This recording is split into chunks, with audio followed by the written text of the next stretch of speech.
बरं हा.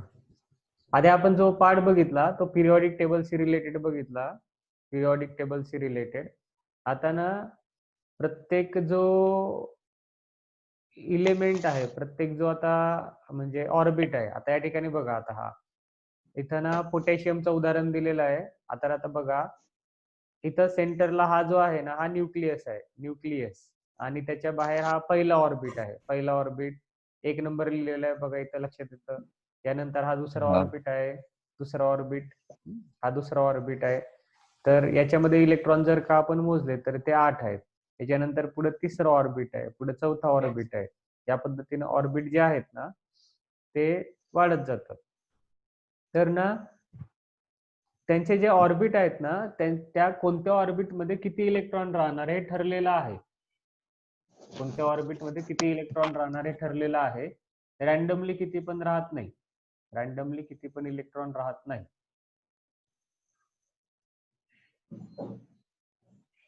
रॅन्डमली किती पण इलेक्ट्रॉन राहत नाही. तर इथं ना ठरलेलं राहतं की पहिल्या ऑर्बिटमध्ये इतके इलेक्ट्रॉन. आता या ठिकाणी यावरनं आपण इथं पिरियॉडिक टेबल जो आहे, आता इथं बघू आपण. आता जर का तुम्ही पाहिलं तर तुम्हाला लक्षात येईल की बघा, इथं हा पहिला ऑर्बिट आहे. तर इथं दोनच इलेमेंट आहेत. कोणते कोणते दोन इलेमेंट आहेत बघा, एक आहे हायड्रोजन आणि एक आहे हेलियम. म्हणजे पहिल्या ऑर्बिटची कॅपॅसिटी जी आहे ती 2 आहे. तसंच दुसरा जो ऑर्बिट आहे, दुसरा जर बघितला आपण तर lithium, beryllium, boron, carbon, nitrogen, oxygen, fluorine आणि निऑन. हे जर का तुम्ही मोजाल 1, 2, 3, 4, 5, 6, 7 आणि 8, म्हणजे याचा अर्थ दुसऱ्या ऑर्बिटची जी कॅपॅसिटी आहे ती 8 आहे. त्याच्यामध्ये 8 इलेक्ट्रॉन राहणार. पण आपल्याला जर का इथं जनरल एखादा नियम वगैरे पाहायचा असेल की एखाद्या ऑर्बिटमध्ये किती इलेक्ट्रॉन राहतात, तर या पद्धतीनं हा तो पार्ट आहे. क्वेश्चन काय इथं बघा, write a note on the electronic holding capacity of the electron shell. म्हणजे एखाद्या electron shell. Hello hello hello. मी हा बोल का रे, काय विचारायचं आहे का? आवाज आवाज येत नाही. आवाज येत नाही का? आवाज येत नाही का आता? आला आला हा, यायला तर पाहिजे. ठीक आहे. आला. हा बघा, आता या ठिकाणी काय आहे की right a note on the electron holding capacity of the electron. म्हणजे एखाद्या ऑर्बिटमध्ये किती इलेक्ट्रॉन राहणार हे आपल्याला ओळखायचं आहे, म्हणजे लक्षात ठेवायचं. ते कशा पद्धतीने लक्षात ठेवायचं हे बघू आपण. बघा आता इथं, आता एखाद्या ऑर्बिटमध्ये किती इलेक्ट्रॉन राहणार त्याचा ना जनरल फॉर्म्युला आहे 2n². 2 multiply by n². n म्हणजे ऑर्बिट. आता इथं जे ऑर्बिट आपण लिहितो की नाही त्यांना नोटेशन दिलेले आहेत, सिम्बॉल दिलेले आहेत, के, एल, एम आणि एन. तर पहिला जो ऑर्बिट आहे, पहिला, त्याच्यासाठी तो के आहे आणि त्याच्यासाठी एन ची व्हॅल्यू आहे 1. तर मग इथं जर याला आपण याप्रमाणे सॉल्व्ह केलं तर 2 मल्टिप्लाय बाय 1². 2 multiply by 1². आता 1² ची व्हॅल्यू 1 राहील. मग 2 मल्टिप्लाय बाय 1 केलं तर 2 मिळेल. याचा अर्थ असा होतो की पहिल्या ऑर्बिटमध्ये इलेक्ट्रॉनची संख्या 2. यानंतर जर दुसरं ऑर्बिट पाहिला आपण, दुसरं ऑर्बिट, तर इथं ना एन ची व्हॅल्यू आहे 2. मग 2 मल्टिप्लाय बाय 2². 2² केलं तर इथं होईल 4. मग 2 मल्टिप्लाय बाय 4 केलं तर इथं व्हॅल्यू मिळेल आपल्याला 8. यानंतर पुढचा जर का आपण विचार केला तर यम शेल आहे आणि त्याच्यामध्ये एन ची जर संख्या आपण काढली तर 3 आहे. आणि मग बघा 2 मल्टिप्लाय बाय 3². 3² ची व्हॅल्यू 9 आणि 2 मल्टिप्लाय बाय 9 केलं तर तुम्हाला 18 मिळेल. बरोबर. म्हणजे याचा अर्थ काय होतो, पहिल्या ऑर्बिटची कॅपॅसिटी आहे 2. बरोबर. तर 2च्या वर त्याच्यामध्ये इलेक्ट्रॉन राहणार नाही, मॅक्झिमम 2 राहतील. यानंतर एल, दुसरा जो ऑर्बिट आहे त्याच्यामध्ये कॅपॅसिटी आहे 8. तर त्याच्यामध्ये मॅक्झिमम 8 इलेक्ट्रॉन राहतात. 8 पेक्षा कमी राहू शकतात पण 8 पेक्षा जास्त नाही राहणार. यानंतर यम, आता जो तिसरा ऑर्बिट आहे त्याची कॅपॅसिटी आहे 18. मॅक्झिमम 18 पेक्षा कमी राहतील पण 18 पेक्षा जास्त नाही राहणार. तर असा याचा अर्थ होतो.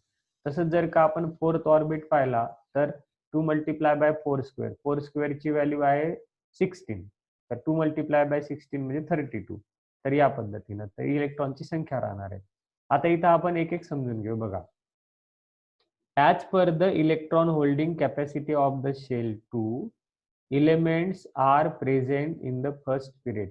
पहिल्या पिरियड मध्ये आपल्याला जे इलेमेंट असणार आहे that element number of elements will be 2. 2 element राहतील. तर आता आपल्याला माहिती आहे की हा जो पहिला पिरियड आहे बघा, इथं पण लक्षात येतं पहिला पिरियड आहे त्याच्यामध्ये एक इलेमेंट आहे हायड्रोजन आणि दुसरा इलेमेंट आहे हेलियम. तर याच्यामध्ये 2 इलेमेंट आहेत कारण की त्याची इलेक्ट्रॉन होल्डिंग कॅपॅसिटी 2 आहे. यानंतर दुसरा आता electron holding capacity of the second shell is 8. म्हणजे दुसऱ्या ऑर्बिटमध्ये आपल्याला इलेक्ट्रॉन जे मिळणार आहेत म्हणजे इलेक्ट्रॉन आहेत किंवा मग इलेमेंट आहेत तर दॅट इलेमेंट विल बी 8. मग मोजता येईल तुम्हाला 1 2 3 4 5 6 7 आणि 8. तर दुसऱ्या ऑर्बिटमध्ये इलेमेंटची जी संख्या आहे पिरियड मध्ये ती आहे 8.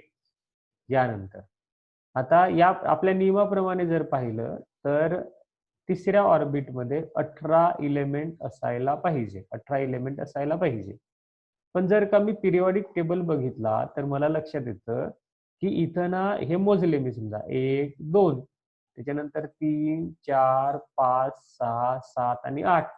मग प्रश्न असा निर्माण होतो सर तुम्ही तर म्हटले की नियमाप्रमाणे 18 इलेमेंट असायला पाहिजे. पण ही जर का मी लाईन बघितली तर मला ना इथं 8च इलेमेंट दिसतात. मग काही वेगळं काही आहे का? तर वेगळं आहे. एक ना ऑक्टेट रूल आहे जो आता तुम्हाला फार डिटेल नाहीये पण पुढे 11वी 12वीला आहे. तर त्या नियमाप्रमाणे जर आपण पाहिलं तर ना इलेक्ट्रॉन चौथ्या ऑर्बिट म्हणजे इथं आधी जातो म्हणजे 2 जातात आणि नंतर परत तो इथं येतो.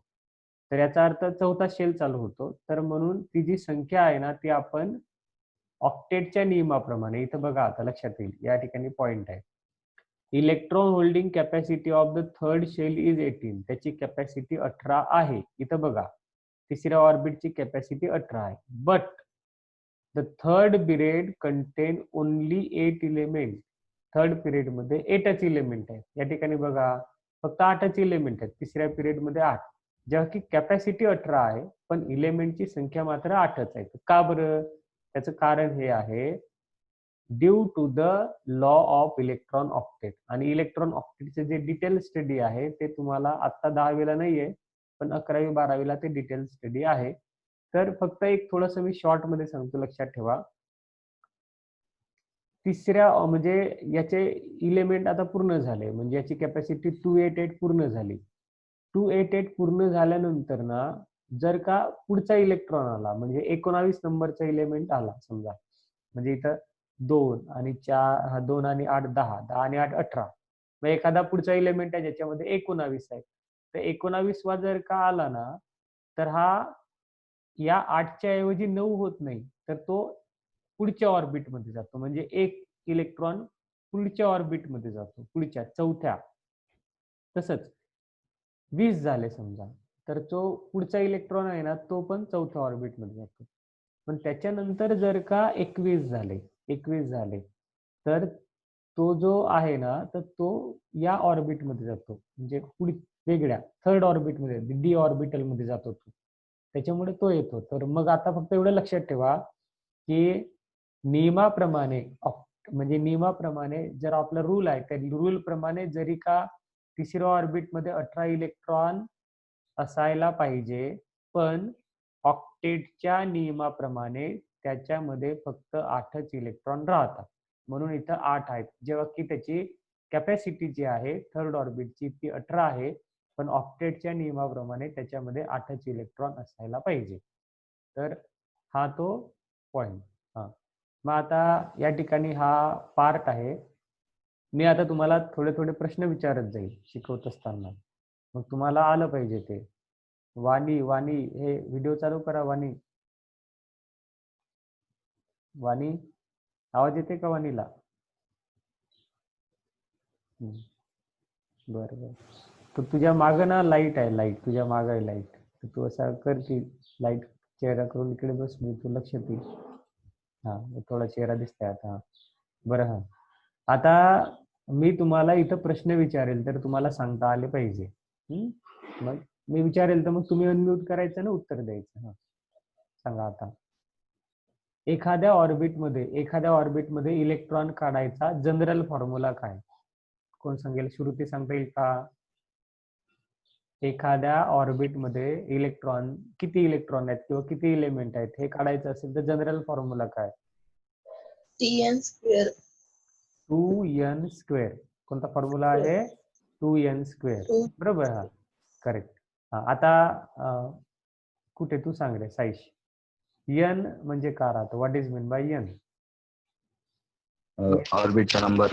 हा, तो म्हणजे ऑर्बिटचा नंबर. बरोबर. तर पहिलं ऑर्बिट असेल तर ऑर्बिटची संख्या 1, दुसरं ऑर्बिट असेल तर ऑर्बिटची संख्या 2, या पद्धतीने. करेक्ट. 2. आता वाणी सांगेल. बघ रे. पहिल्या ऑर्बिटची कॅपॅसिटी किती आहे? संकेत. पहिल्या ऑर्बिटमध्ये किती इलेक्ट्रॉन राहू शकतात? किती राहणार? 2. करेक्ट. Two. दुसऱ्या ऑर्बिटची कॅपॅसिटी किती आहे? दुसऱ्या ऑर्बिटमध्ये किती इलेक्ट्रॉन राहणार? 8. 8. आलं लक्षात? तर या पद्धतीनं म्हणजे तुम्हाला ते लक्षात आलं. बरं. आता देशमुख ताई परत सांगा मला. तिसऱ्या ऑर्बिटची कॅपॅसिटी किती आहे आपल्या रूल प्रमाणे? 18. 18. करेक्ट. पण ऍक्च्युअली इलेक्ट्रॉन किती आहेत आता? 18 कॅपॅसिटी आहे, बरोबर आहे. पण इलेमेंट किती आहेत? 18 आहेत का? 18 आहेत का? तू सांग रे साईश.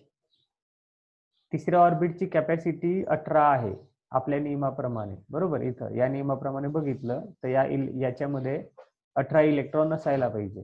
पण ऍक्च्युअली किती इलेक्ट्रॉन आहेत? किती एलिमेंट आहेत ऍक्च्युअली आता? 18 असायला पाहिजे. पण 18 आहेत का? 18 आहेत का? आहेत का? बरं. श्रुती तुला काय वाटतं? 18 एलिमेंट आहेत का? कॅपॅसिटी 18 आहे पण 18 एलिमेंट आहेत का? हो. आहेत.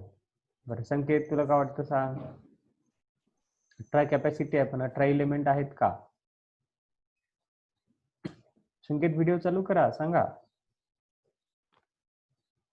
18 कॅपॅसिटी आहे पण 18 आहे का? बरोबर. पहा मी पॉइंट परत समजावून सांगतो. लक्ष द्या इकडे. समजून घ्या. इथं आपण पिरियॉडिक टेबल बघू. पिरियॉडिक टेबल दिसतंय ना तुम्हाला? आता बघा, दिसतंय ना पिरियॉडिक टेबल? दिसतं का? दिसतं का? सांगा जरा. पिरियॉडिक टेबल दिसतो का? हा सर, दिसतोय. बरं. नाही तर बुक मध्ये पण पहा, काय अडचण नाही. बघा, पहिला जो ऑर्बिट आहे त्याच्यामध्ये 2 इलेक्ट्रॉन आहेत. कोणते दोन म्हणजे इलेमेंट आहेत? हायड्रोजन आणि काय आहे? हेलियम. दुसरा जो ऑर्बिट आहे त्याच्यामध्ये ना 8 इलेमेंट आहेत.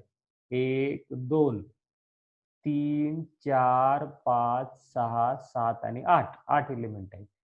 तिसरा जो ऑर्बिट आहे त्याची कॅपॅसिटी 18 आहे.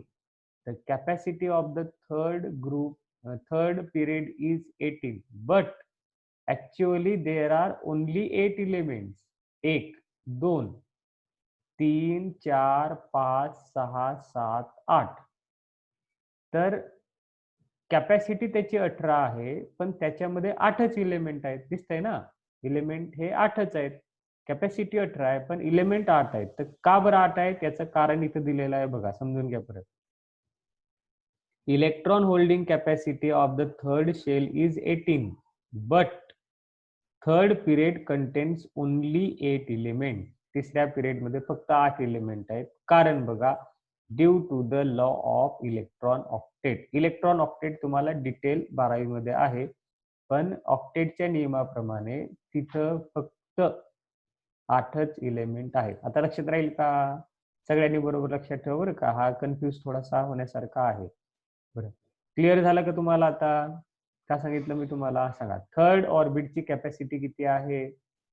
सांगा आता. तुमच्या अनम्यूट करून सांगा. थर्ड ऑर्बिटची कॅपॅसिटी किती आहे? थर्ड ऑर्बिटची कॅपॅसिटी किती आहे? 18. 18 कॅपॅसिटी 18 आहे, पण मग 18 इलेमेंट आहेत का? 18 नाही. एलिमेंट आहेत का? नाही. नाही. 18 एलिमेंट नाही. कारण काय? कोणत्या नियमाप्रमाणे 18 एलिमेंट नाहीत? Law of electron octet. कोणता नियम आहे तो? Law of electron law of electron octet. Clear झालं का सगळ्यांना? हा, हा. परत समजून घ्या.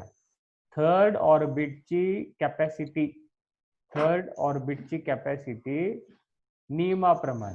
नियमाप्रमाणे 18 आहे.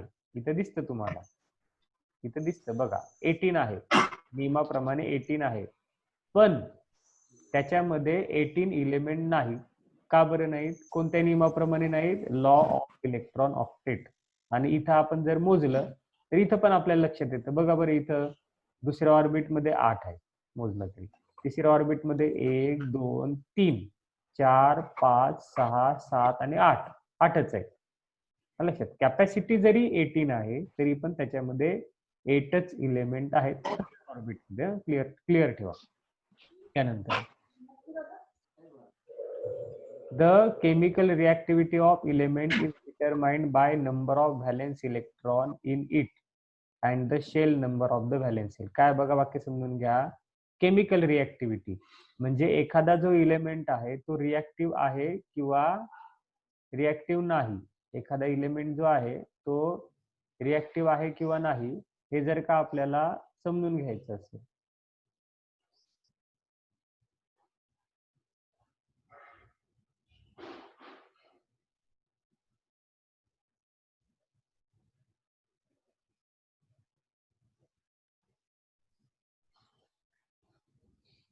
बघा इथं का दिलेलं आहे, द केमिकल रिएक्टिव्हिटी म्हणजे एखादा जो इलेमेंट आहे तो रिएक्टिव्ह आहे किंवा नाही.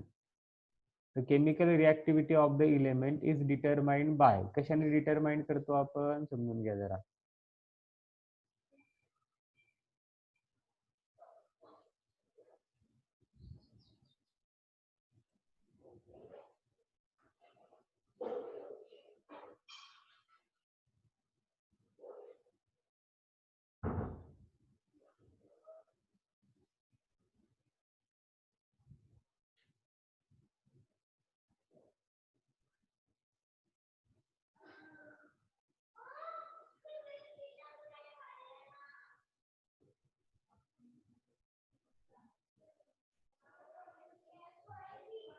बघा आता, the chemical reactivity of the element म्हणजे एखादा इलेमेंट रिएक्टिव्ह आहे किंवा नाही इज डिटरमाइंड बाय. ते आपण डिटरमाइन करू शकतो. कशाने डिटरमाइन करू शकतो? Number of valence electron in it. त्याच्यामध्ये आउटर मोस्ट ऑर्बिट मध्ये किती इलेक्ट्रॉन आहेत त्यावरनं आपण ते ठरवतो. And the shell number of the valence electron म्हणजे व्हॅलेन्स इलेक्ट्रॉनची शेल किती आहे, कोणते नंबर. आता या ठिकाणी आपण एक बघू. आता इथं सोडियम आहे, त्याच्या आउटर मोस्ट ऑर्बिट मध्ये एकच इलेक्ट्रॉन आहे. इथं मॅग्नेशियम आहे, त्याच्या आउटर मोस्ट ऑर्बिट मध्ये 2 इलेक्ट्रॉन आहेत. अल्युमिनियम आहे, याच्या आउटर मोस्ट ऑर्बिट मध्ये 3 इलेक्ट्रॉन आहेत. तर आता जर का तुम्ही पाहिलं तर याच्या आउटर मोस्ट ऑर्बिट मध्ये एकच इलेक्ट्रॉन आहे ना, मग हा पटकन 1 इलेक्ट्रॉन देण्याचा प्रयत्न करेल. म्हणजे आणि हा मॅग्नेशियमच्या आउटर मोस्ट ऑर्बिट मध्ये 2 इलेक्ट्रॉन आहेत, तर हा 2 इलेक्ट्रॉन लगेच देणार नाहीये. म्हणजे सोडियम आणि मॅग्नेशियमची जर का आपण तुलना केली तर तुम्हाला सांगता येईल sodium is more reactive than the magnesium. Sodium is more reactive than the magnesium. तसेच मॅग्नेशियम आणि अल्युमिनियमची जर का आपण तुलना केली तर अल्युमिनियम मध्ये इलेक्ट्रॉन आहेत. तसंच जर आपण तुम्ही इकडे गेले, सल्फर आहे, क्लोरीन आहे, तर सल्फरच्या आउटर मोस्ट ऑर्बिट मध्ये 6 इलेक्ट्रॉन आहेत, त्याला 2च पाहिजे.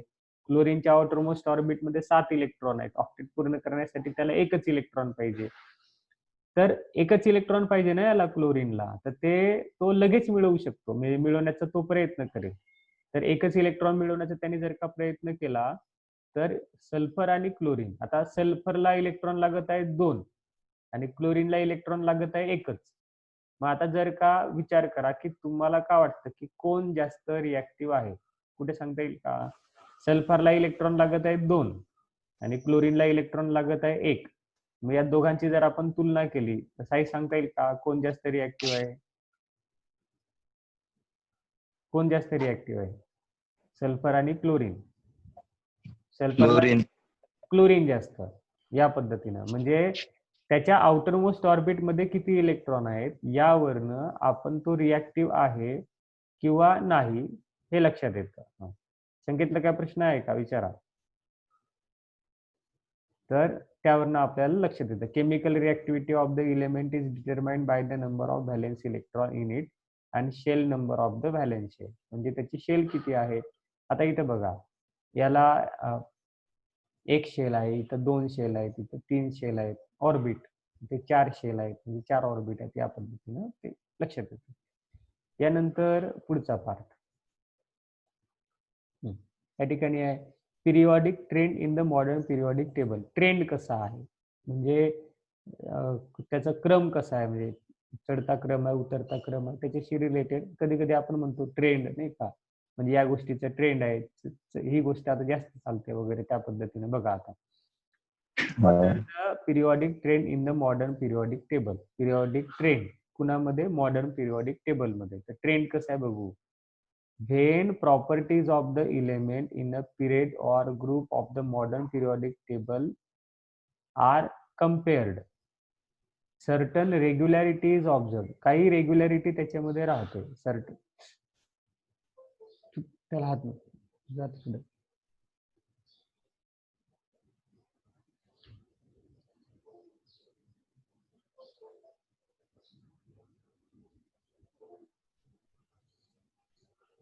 आवाज येत आहे का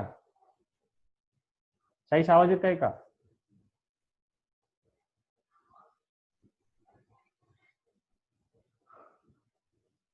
साईश आवाज येत आहे का. आला सर. हा सर. बरोबर ठीक आहे. बघा आता त्याच्यामध्ये काय when properties of the element in a period or group of the modern periodic table are compared. Properties आपण कम्पेअर केला, तुलना केला. Certain regularities observe in their variation. त्याच्या व्हेरिएशन मध्ये ना ठराविक रेग्युलॅरिटी आहे.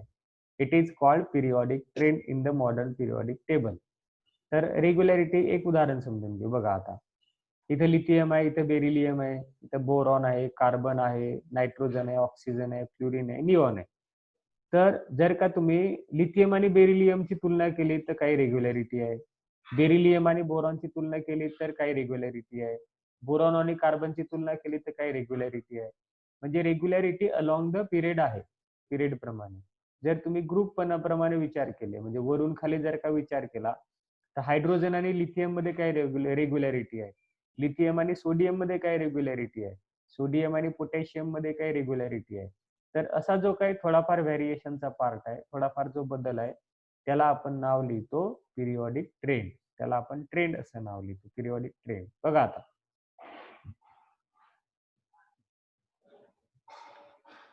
Compared certain regularity or observe. त्याच्यामध्ये काय रेग्युलॅरिटी आहे ऑब्झर्व इन देअर व्हेरिएशन. त्यांच्या व्हेरिएशन मध्ये काय रेग्युलॅरिटी आहे.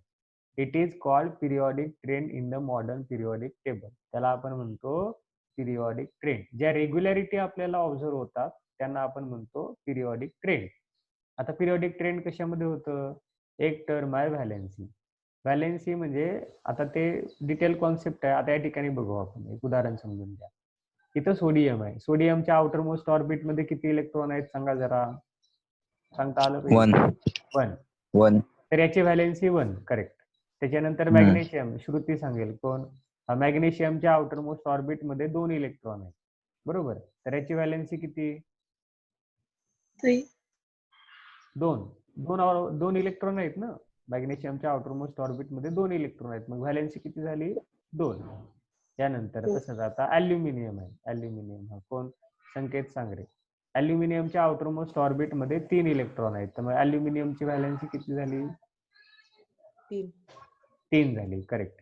त्याच्यानंतर सिलिकॉनचा जर का आपण विचार केला, सिलिकॉनचा विचार केला तर सिलिकॉनच्या आउटर मोस्ट ऑर्बिट मध्ये म्हणजे 4 इलेक्ट्रॉन आहेत. त्याची व्हॅलेन्सी किती झाली 4. तर आता पुढे फॉस्फरस आहे. हे समजून घ्या बरं का. फॉस्फरस आहे त्याच्या आउटर मोस्ट ऑर्बिट मध्ये 5 इलेक्ट्रॉन आहेत. 5. पण त्याला ऑक्टेट पूर्ण करण्यासाठी म्हणजे टोटल 8 पाहिजे आणि त्याच्याकडे ऑलरेडी 5 आहेत. तर तो 5 देण्यासाठी प्रयत्न करेल की 3 घेण्यासाठी प्रयत्न करेल. तुम्ही विचार करून मला सांगा. कुणी पण सांगा. 3 घेण्यासाठी. 3 घेण्यासाठी प्रयत्न करेल. करेक्ट. 3 घेण्यासाठी प्रयत्न करेल. याचा अर्थ असा होतो की फॉस्फरसची व्हॅलेन्सी 3. 5 नाही म्हणायचं. 5 नाही. कारण की 5 देत नाही तो. 3 घेण्यासाठी प्रयत्न करेल. तसंच आता मग तुम्ही सल्फरचं सांगा. कोण श्रुती सांगेल? हा, सांगा. सल्फरचं सांगा. सल्फरची व्हॅलेन्सी किती राहील? सल्फरची व्हॅलेन्सी किती राहील? श्रुती कळत नाहीये. कळत नाही. बरं ठीक आहे. मी परत सांगतो, समजून घ्या जरा. हां. फॉस्फरस आहे. त्याच्या आउटरमोस्ट ऑर्बिटमध्ये 5 इलेक्ट्रॉन आहे. टोटल 8 पाहिजे, बरोबर? तर आता समजा यांनी 5 इलेक्ट्रॉन दिले, तरी याचा हा 8 इलेक्ट्रॉन पूर्ण झाले. त्याच्यामुळे याच्याकडे एक पॉसिबिलिटी आहे 5 इलेक्ट्रॉन देण्याची. किंवा जर त्यांनी 3 इलेक्ट्रॉन घेतले तरी पण त्याच्याकडे 5 आणि 3 8 झाले. मग माझा प्रश्न हा आहे की तो 5 इलेक्ट्रॉन देण्यासाठी प्रयत्न करेल की 3 इलेक्ट्रॉन घेण्यासाठी प्रयत्न करेल? सोपं कोणतं आहे? श्रुती लक्षात आलं का आता? श्रुती लक्षात आलं का? घेण्यासाठी. 3 घेण्यासाठी प्रयत्न करेल. 5 देण्यापेक्षा 3 घेणं सोपं आहे ना त्याला, बरोबर की नाही? हो. मग आता याची व्हॅलेन्सी 5 लिहू की 3 लिहू? 3. 3 लिहायला पाहिजे. 3 लिहायला पाहिजे. हो. मग आता सल्फरचं तू सांग आता. याच्या आउटरमोस्ट ऑर्बिटमध्ये 6 इलेक्ट्रॉन आहेत. मग याची व्हॅलेन्सी किती? याची व्हॅलेन्सी किती? 2. का बरं 2 आहे? करेक्ट आहे. 2 का बरं आहे? कारण की तो 2 घेण्यासाठी प्रयत्न करेल ना. 6 नाही म्हणायचं. हो. 6 देणार नाही, तो 2 घेईल. आलं की लक्षात? मग या इलेक्ट्रॉनिक कॉन्फिगरेशन वरनं आपण व्हॅलेन्सी ठरवतो, कुणाची व्हॅलेन्सी किती आहे, बरोबर? तर म्हणून पिरियॉडिक ट्रेंड मध्ये आपल्याला हा पॉईंट मिळतो की पिरियॉडिक ट्रेंड हा पॉईंट मिळतो आपल्याला. म्हणजे व्हॅलेन्सी काढता येईल आपल्याला. ऍटॉमिक साईज म्हणजे लहान आहे, मोठा आहे, वाढत आहे, छोटा म्हणजे लहान होत आहे. त्याच्यानंतर मेटॅलिक कॅरेक्टर, त्याच्यानंतर परत नॉन मेटॅलिक कॅरेक्टर, हे जे काही प्रॉपर्टीज आहेत इलिमेंटच्या त्या आपण डिटरमाइन करू शकतो, बरोबर? पिरियॉडिक टेबलवरून. त्यानंतर एक प्रश्न आहे आणि तो एकदम करेक्ट आधी समजून घ्या आणि मग आपण या वाक्याप्रमाणे बघू. पहिल्यांदा एक टर्म आहे ऍटॉमिक रेडियस. ऍटॉमिक रेडियस म्हणजे काय होतं? ही डायग्राम बघा आता.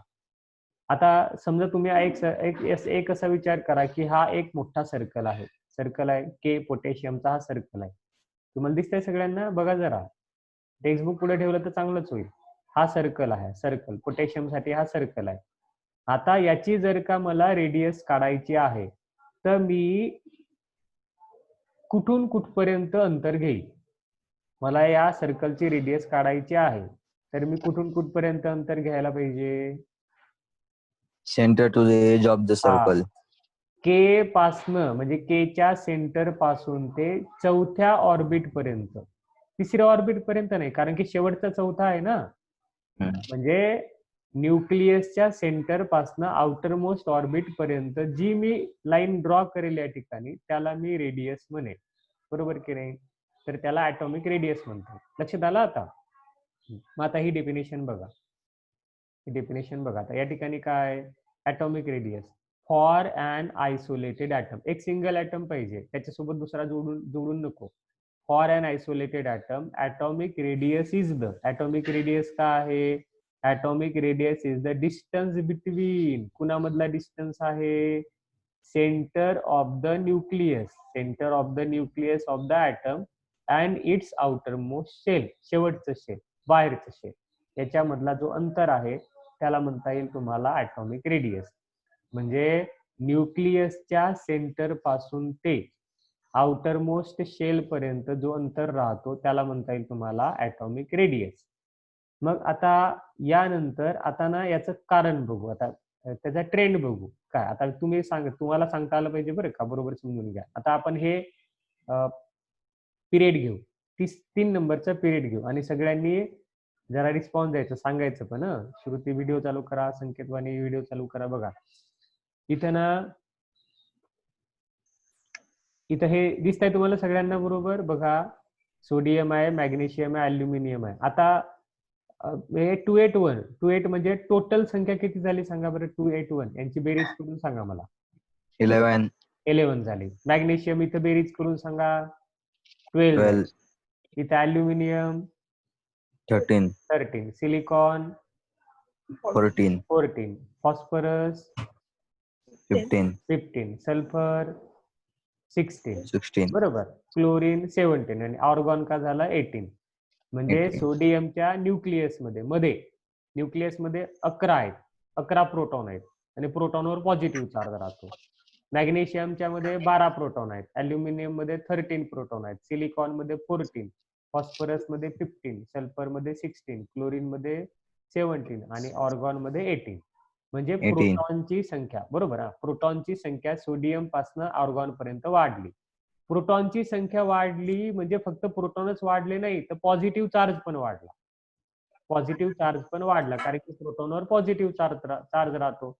म्हणजे प्रोटॉनची संख्या पण वाढली, पॉझिटिव्ह चार्ज पण वाढला.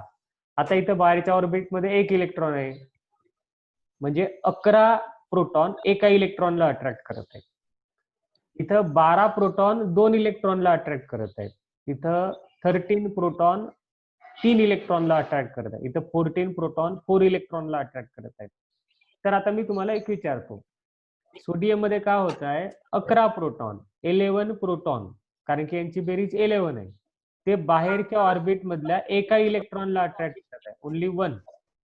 आणि सिलिकॉन मध्ये विचार करा, इथं 14 प्रोटॉन 4 इलेक्ट्रॉनला अट्रॅक्ट करत आहेत. तर तुम्ही मला सांगा, सोडियम आणि सिलिकॉन मध्ये तुलना केली तर कुणामध्ये अट्रॅक्शन जास्त असेल? सिलिकॉन मध्ये अट्रॅक्शन जास्त असेल. लक्षात आलं का? का बरं? कारण की सिलिकॉन मध्ये 14 प्रोटॉन 4 इलेक्ट्रॉनला अट्रॅक्ट करत आहे. मग आता मला सांगा, सोडियम मध्ये अट्रॅक्शन जरा कमी आहे आणि सिलिकॉन मध्ये अट्रॅक्शन जास्त आहे. तर सोडियम आणि सिलिकॉनचा जर विचार केला तर कुणाचा आकार लहान आणि कुणाचा आकार मोठा? अट्रॅक्शन वाढलं म्हणजे तो दाबला गेला.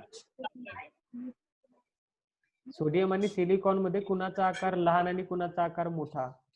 सोडियम आणि सोडियमचा मोठा. सोडियमचा आकार मोठा, कारण की अट्रॅक्शन कमी आहे आणि सिलिकॉनचा आकार काय कमी. राहणार आहे? कमी. याचा अर्थ काय छोटा. होतो? जर तुम्ही पिरियॉडिक टेबल मध्ये लेफ्ट कडून राईट कडे गेले तर ऍटॉमिक साईज जो आहे तो कमी कमी होत जाईल. हा पिरियॉडिक ट्रेंड झाला, बरोबर. तर एक लक्षात येतं बघा, आता पॉइंट बघा, हा समजून घ्या बरोबर. आता मी तुम्हाला म्यूट करेल, ठीक आहे, म्यूट करतो. बघा आता इथं काय आहे, व्हाईल गोईंग फ्रॉम, तुम्ही मूव्ह झाले, while going from left to right in a period atomic number increases. Atomic number वाढला, म्हणजे सोडियम साठी 11, मॅग्नेशियम साठी 12, अल्युमिनियम साठी 13, या पद्धतीने वाढला. सो पॉझिटिव्ह चार्ज, त्याच्यामुळे काय होईल, पॉझिटिव्ह चार्ज जो आहे, so the positive charge on the nucleus increases, त्याच्यामुळे पॉझिटिव्ह चार्ज पण काय होईल, इन्क्रीज होईल. म्हणजे ऍटॉमिक नंबर वाढला तर पॉझिटिव्ह चार्ज पण वाढेल. ऍट द सेम टाइम, त्याच वेळेत काय होतं, electron get added in the same outermost shell, electron जो आहे तो त्या शेल मध्ये वाढतो. बघा इथं काय झालं, सोडियम आहे, तर प्रोटॉन म्हणजे प्रोटॉनची संख्या वाढली, ऍटॉमिक नंबर वाढला, 281 म्हणजे 11 झाला, आणि आउटर मोस्ट ऑर्बिट मध्ये 1 इलेक्ट्रॉन आहे, मॅग्नेशियम 2 इलेक्ट्रॉन आहेत, म्हणजे सेंटरला पण वाढला आणि बाहेर पण वाढलं, या पद्धतीने. मग काय झालं पुढं, at the same time electron get added in the same outermost shell, म्हणजे इलेक्ट्रॉन पण ऍड झाला, वाढला तिथं. याच्यामुळे काय होईल, this increase effective nuclear charge, nuclear charge वाढला, न्यूक्लिअर चार्ज वाढल्यामुळे काय झालं, as a result electrons are attracted, इलेक्ट्रॉनचं जे अट्रॅक्शन आहे ते वाढलं. As a result electrons are attracted closer to the nucleus, decreasing the size of atom. म्हणजे अट्रॅक्शन वाढल्यामुळे त्याचा जो साईज आहे, इट्स साईज विल म्हणजे तो डिक्रीज झाला. As a result electrons are attracted closer to the nucleus, nucleus कडे आलं, ते अट्रॅक्ट झालं, decreasing the size of atom, ऍटमचा जो साईज आहे तो का झाला, या ठिकाणी कमी झाला, decreasing the size of atom. म्हणजे याचा अर्थ काय होतो, thus atomic radius goes on decreasing, atomic radius जी आहे ती काय झाली, कमी झाली. कधी कमी झाली, while going from left to right, periodic table मध्ये जर का तुम्ही लेफ्ट कडून राईट कडे गेले तर ऍटॉमिक साईज कमी होईल, बरोबर. आता आपला वेळ इथं संपत आलाय, बाकीचा जो पार्ट आहे तो आपण उद्याच्या पिरियडला घेऊ, आणि दुपारी मॅथमॅटिक्सचा पिरियड राहील. ठीक आहे, सर आज 12 वाजता क्लास आहे ना? आहे.